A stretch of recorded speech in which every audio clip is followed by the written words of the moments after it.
I'm Dwayne Brown. Tonight on KPBS Evening Edition, cheating on disabled parking spots, a new crackdown by the DMV, the complaints that prompted the investigation. San Diego Buildings and Spaces, important in the LGBT movement, could get historic designation thanks to a new grant awarded to the city. I'm Peggy Pico with the places that could make the list. Plus, what the newly released Dr. Seuss book, What Pet Should I Get?, reveals about Theodore Geisel's social activism from his longtime friend and biographer. It's always available regardless of whether it snows in the Sierras or in the Rocky Mountains, whether it rains in San Diego. A drought-proof water supply or an expensive mistake? All eyes on San Diego's billion-dollar wager on drinking water. KPBS Evening Edition starts right now.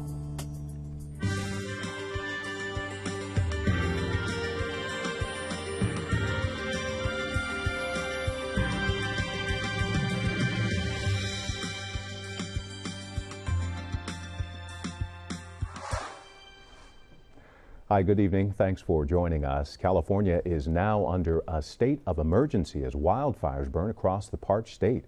Firefighters are on the front lines of 18 large fires burning in 15 counties. Governor Brown issued the declaration this afternoon. The order requires all state agencies to help out. It mobilizes the California National Guard to help with disaster response. A new experiment behind bars. Some federal and state prison inmates will be eligible for college funding, and the federal government will pick up the tab. Education Secretary Arne Duncan and Attorney General Loretta Lynch announced the pilot program today. It will allow federal Pell Grants to be used to cover college costs for prisoners. Congress excluded them from student aid 2 decades ago. The Pell program awarded grants to more than 8 million students between 2013 and 2014. The maximum award for this year is nearly $6,000. On Midday Edition, prisoners at Donovan Correctional Facility in San Diego may be among those eligible for Pell Grants. We'll take a closer look at the pilot program Monday on KPBS Radio.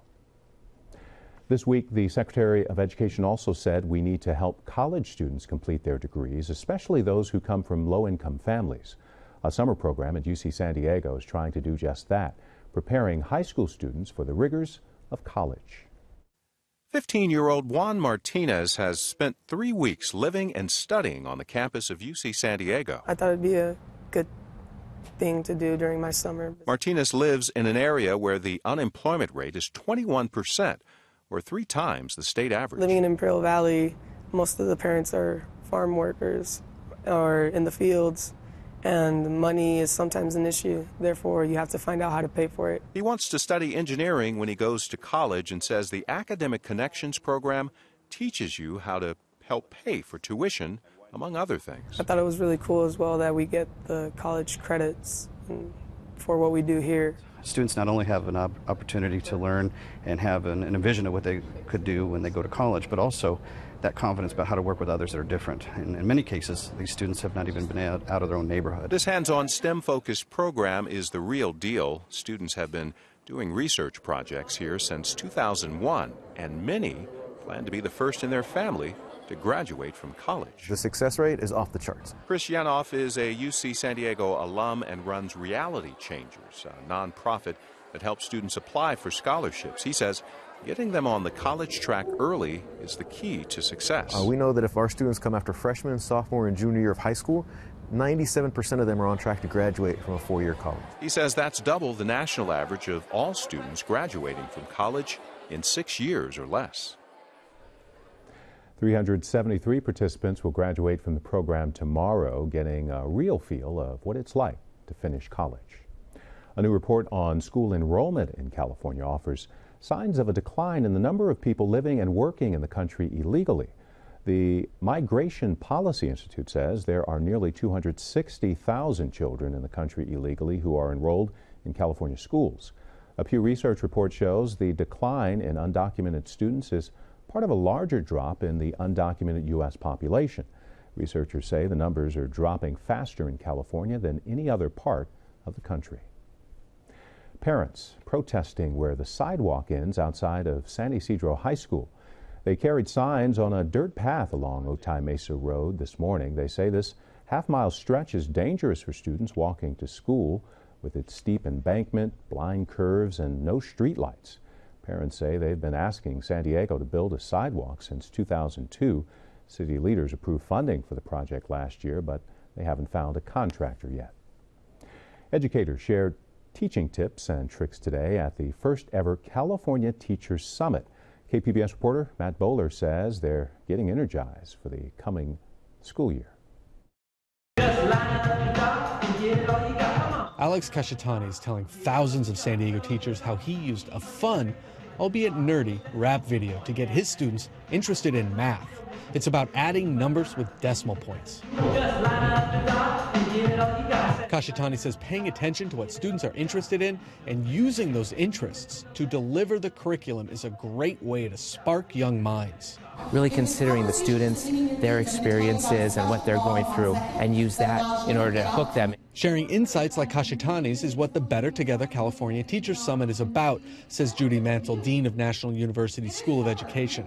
We're hoping that there will be a lot of good tips, tools, and strategies shared that will help them with their methodologies in the classroom. More than 15,000 teachers in 33 locations across California took part in the summit. In San Diego, thousands of teachers gathered at Cal State San Marcos and at the Town and Country Convention Center in Mission Valley. Mantle says it's imperative teachers share their unique classroom experiences to help teaching techniques evolve. We must raise our standards. We must change. We cannot stay stagnant and complacent. It's serious work, but that doesn't mean they can't have fun while they're doing it. Matt Bowler, KPBS News. Caltrans crews rushed to make emergency repairs on the 8 freeway in El Cajon today. Workers patched up a 5-foot hole with concrete last night, but it failed to set. Concrete gave way this morning. Large chunks fell onto freeway lanes. The repair work backed up traffic for miles. All lanes are open now. A growing trend in traffic deaths in the county. A new report by the Medical Examiner's Office shows the number rose by nearly 18% last year. The office investigated nearly 3,000 deaths. 47% of them were accidental. A legal challenge falling short on what will be the largest desal plant in the Western Hemisphere. A judge ruled against San Diego Coastkeeper. The conservation group was suing the Water Authority, claiming its water supply plan violates the state's Environmental Quality Act. The group claimed water officials failed to account for the possible environmental effects on the Carlsbad desal plant. Crews are putting the finishing touches on the plant. It could start producing drinking water this fall. KPBS reporter Eric Anderson says water officials will see if the billion-dollar wager pays off. Work crews are putting finishing touches on the Carlsbad desalination plant. The Encina Power Station's iconic smokestack is a geographic signpost that towers over its neighbors. It's a marked contrast to the low-slung gray buildings hidden behind landscaping next door. But those buildings hide the pumps, pipes, and filters that are the guts of the desalination plant. Much of the remaining work is finishing the outside walls, adding parking areas and landscaping. The bulk of the construction is now behind us, and we're in the final stages of proving out the facilities and getting it ready for operation later this fall. Peter McGlagan is a vice president for Poseidon Water. He's a tireless advocate for seawater desalination as a drought-proof water supply. It's always available regardless of whether it snows in the Sierras or in the Rocky Mountains, whether it rains in San Diego. The plant is designed to produce 50 million gallons of drinking water a day. That's enough to fill an Olympic-sized swimming pool every 18 minutes. It'll be up to 10% of San Diego's regional water supply. Everybody's watching what happens here in Carlsbad to gauge how they're going to proceed with their local plans.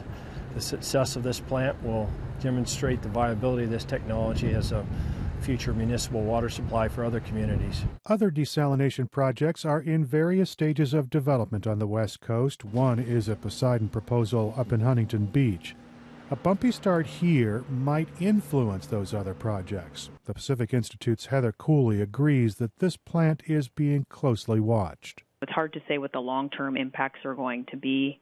But people are looking to this plant to try to better understand what the opportunities and the challenges are for California. Cooley says there are a lot of things communities need to consider when developing a water source that is twice as expensive as imported water. It'll depend on how low demand is and whether there's cheaper efficiency options available. It will depend on what the other supply options might be in that particular area. Critics are not ready to give up the fight, even though the plant is about to open. Surfrider San Diego's Julia Chun here is not convinced this is the right time for large-scale desalination. Desalination shouldn't be the first thing we're turning to solve our water crisis. It's probably part of the equation, but there's a lot more we can do in terms of conservation and water use before we get there. Chun here says taking salt out of ocean water uses too much energy and leaves a huge carbon footprint. Plant officials plan to buy carbon credits to offset greenhouse gas impacts. But Chun here says pulling water into the plant and discharging briny wastewater offshore still puts marine life at risk. The problem here is that it's not being done in a very sophisticated way. They're just drawing in additional ocean water with additional marine life impacts to dilute the brine before they send it out, instead of using spray diffusers, things that would dilute the water more before it entered the ocean environment and have spread out the impacts as opposed to it being so concentrated, basically. State officials have already rewritten the desalination rule book, in part because of concern over the Carlsbad plant. New facilities seeking a permit in California should have underground intake pipes and more sophisticated outfalls. This 56-inch pipe will carry the desalinated water to the San Diego County Water Authority's aqueduct in San Marcos. The authority's Bob Yamada says the pipeline is a crucial artery that will feed the region's effort to become water independent. Yamada says everyone is sharing the cost. Over 68% of the people polled said they'd be willing to pay something more for desalination, and so the $5 a month is really a small price to pay for that additional reliability that we're going to receive by having this drought-proof supply in our portfolio. Yamada says desalinated water is about twice as expensive as imported water, but the authority is projecting that'll change. They say they've locked in the cost of desalinated water for the next 30 years, while the cost of imported water will steadily increase. Eric Anderson, KPBS News. And our video journalist Nick McVicker helped produce that story.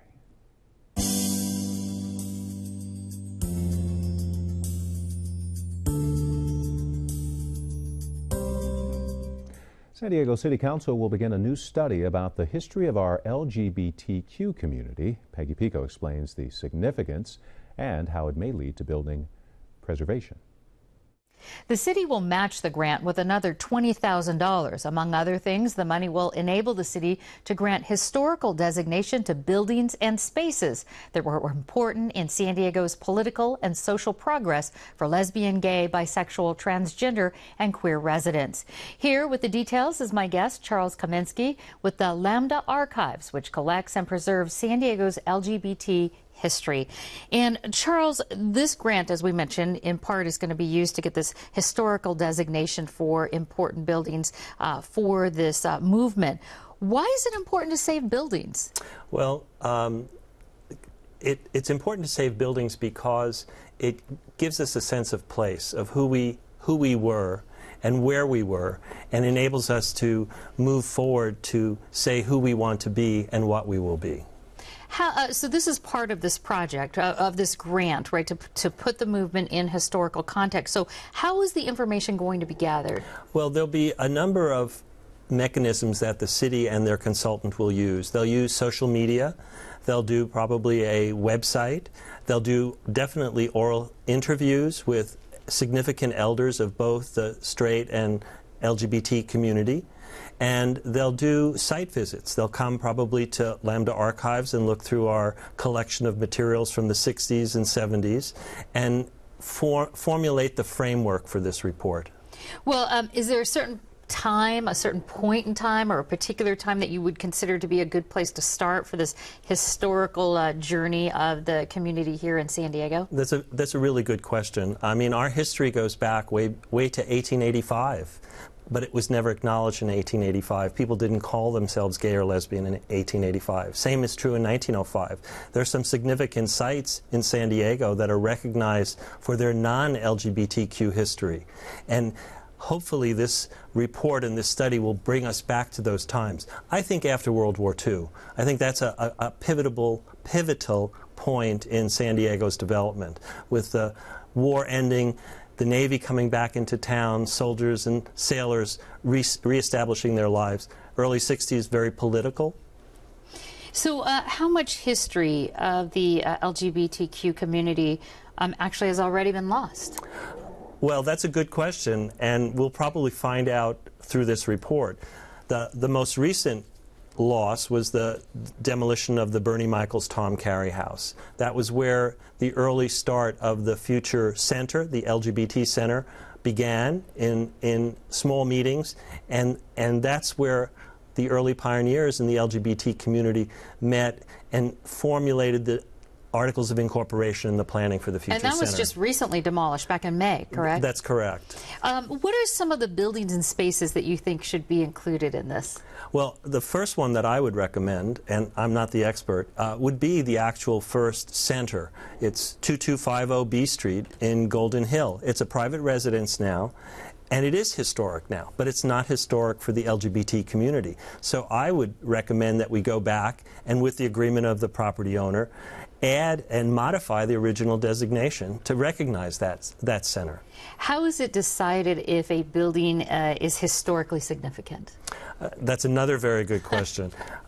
There is a Historic Resources Board in the city of San Diego that makes that determination.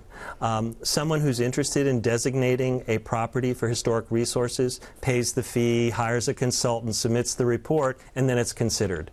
And staff on the city will make a recommendation to support it or not. But it's the board that makes the decision. Well, let's say a particular house or building here in San Diego gets a historical designation. What does that actually mean? What does it do? Does it protect the house from being destroyed? Well, for many homeowners, it means a tax break, because there's something called a Mills Act, where you are able to reduce your property tax because it's designated historic. For other owners, it means that they're able to save the charm of that building or that structure as part of the history of San Diego. It does require, if you want to do major modifications, additions, to come back to the Historic Resources Board and work with their design committee to help you do your future dream remodel.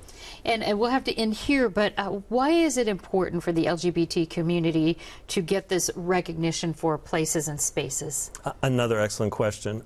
We are all Americans, and this process will help everyone, both gay and straight, understand the contributions we've made to the city of San Diego over the whole time period. I see. So put everything into context for everyone who lives here. Charles Kaminsky, thank you so much. Thank you. I appreciate it.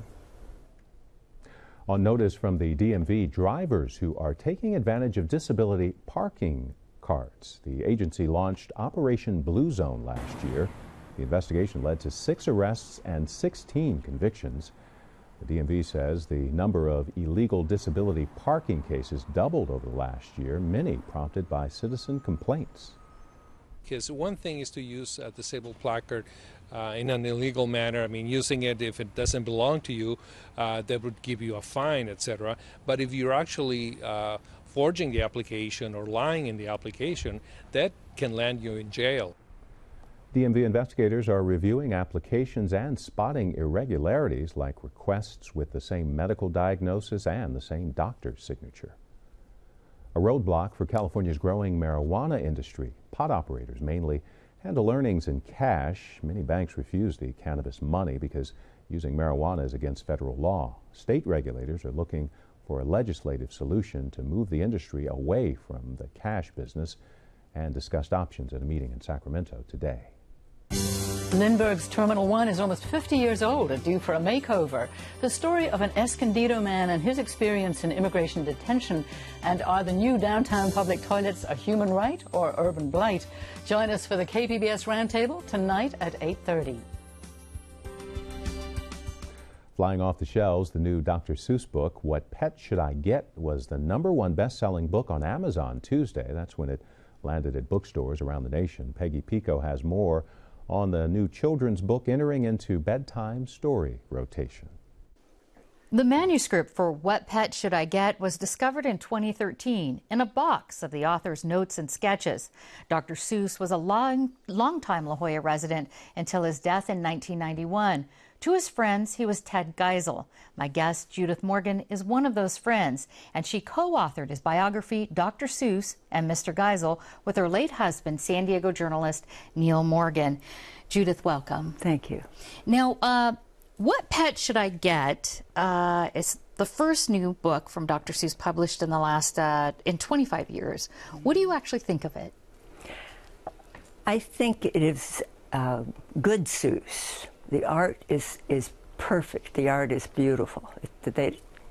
He would be so happy with that. I don't think it's great Seuss.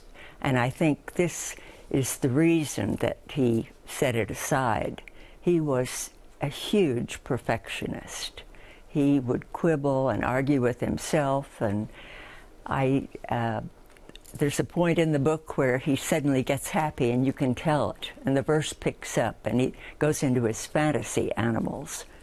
I think it's an important link to see how he worked, because so many characters from this new book made little appearances in earlier books. Indeed, I wanted to ask you about this. Some iterations of some classic Dr. Seuss characters. Where do you think this book fits in as far as the Dr. Seuss library? I think it was probably the working ground for One Fish, Two Fish, Red Fish, Blue Fish, because the same little boy and girl are in it. And the difference is that the new book starts out with a cat and a dog and a rabbit and a fish, and then goes into fantasy. And what he did eventually with One Fish, Two Fish was drop the real world and just let his spirit come out. And he was happy enough with that to publish it. But he did use many drawings and words from this. Well, as you mentioned, you know, starting maybe that I understand this particular book was found in what Ted Geisel called his bone pile. Right. So what is that bone pile? It was hundreds of pages. After his death, I worked in his office at his desk, which was very tender, and went through papers. Audrey Geisel and Claudia Prescott, his assistant, allowed me to sit there, and there were bone piles from decades. Every time he tried something and it didn't work, they set it aside. Just single sheets usually.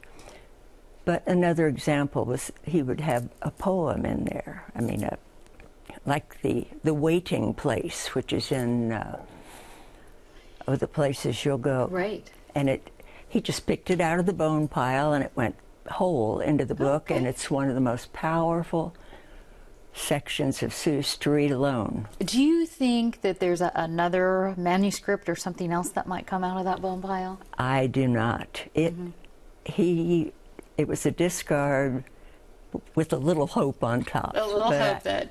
But I don't think so. He was so strict about publishing everything he wanted, and he did not talk to Neil and me about a biography until he finished The Places You'll Go, and he knew it was his valedictory. He knew he was ill, and so I think I'd be hugely surprised. Many of Dr. Seuss' books were a type of social activism. You could see it in the books. You could read it in between sort of the subcontext. There's Sneetches, Green Eggs and Hams, things like that. Very powerful. Do you think that social activism is in this book?